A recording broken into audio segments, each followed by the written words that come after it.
If you feel like you're not making that much progress lately, there's just two reasons for it. Either you hit a plateau in which you are very comfortable and you probably don't need to watch this video if you don't feel the need of making progress, and the other reason is you are not putting the same effort and you're not being as obsessive as when you started. And so this video is probably the reminder that you need this week. I'm Ivan, Spanish native with 3+ years in English, Japanese for 17 months, and as a Calisthenics athlete, you will not find another channel which talks about real discipline in language learning.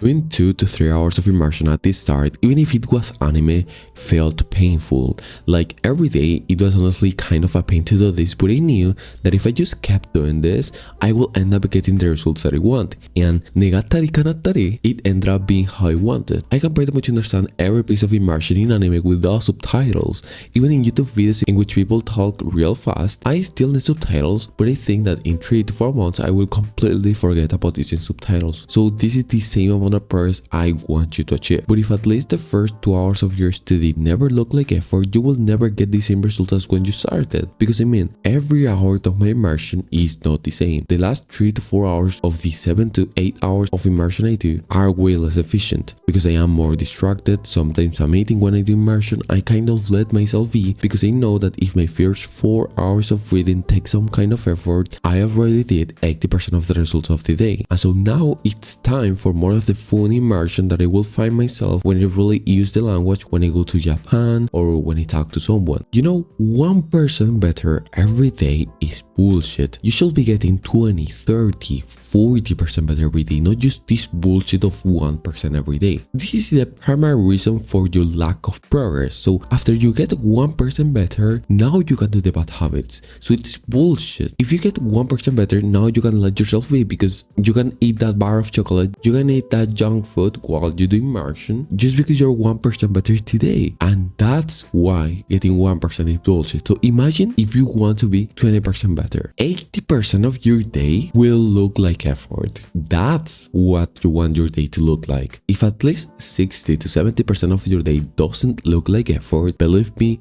you will never get the same results as when you started. You won't get burnout.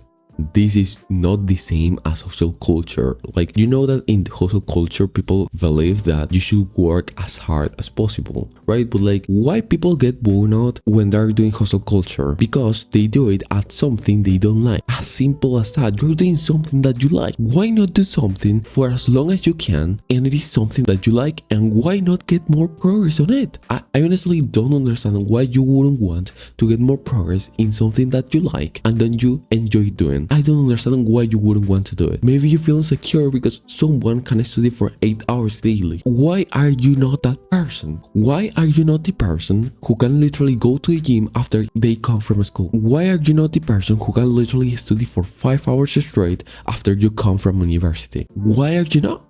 I'm asking you literally, because being that person is awesome. Being the person who watches TikTok for 3 hours straight after they come from school just because they are tired feels horrible. People get burnout because they don't know the limits.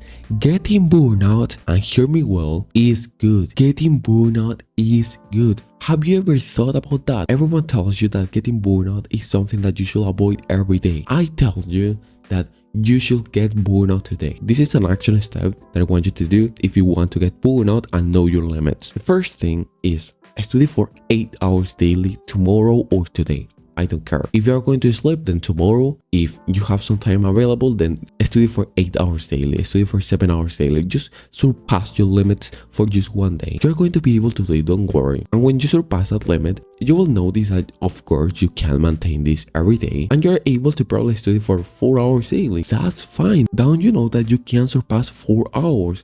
But like in 2 to 3 months from now, when you know that 4 hours of study is really easy, now you can surpass that limit. But if you never know your limits, you will never be the person who is able to study for 5 hours straight after you come from university. If you can increase the hours, make sure you increase something, which is the difficulty of your immersions. How you properly increase the difficulty? It's very simple. So if you're doing immersion with something like anime, you can literally go and do immersion with something like YouTube and not using subtitles in YouTube. You will notice a very good amount of increasing difficulty. Now, if you want to improve your attention span, I will say that instead of doing immersion, with anime, try to do immersion for the same amount of time that you do anime, and now do it with books. You will notice that you literally have the attention span of a fish, and this will improve you a lot, and it probably will get you burnout, which is what you want because you want to know your limits. Check the first link in the description and engage with this content if you want more people to know about this. Thank you.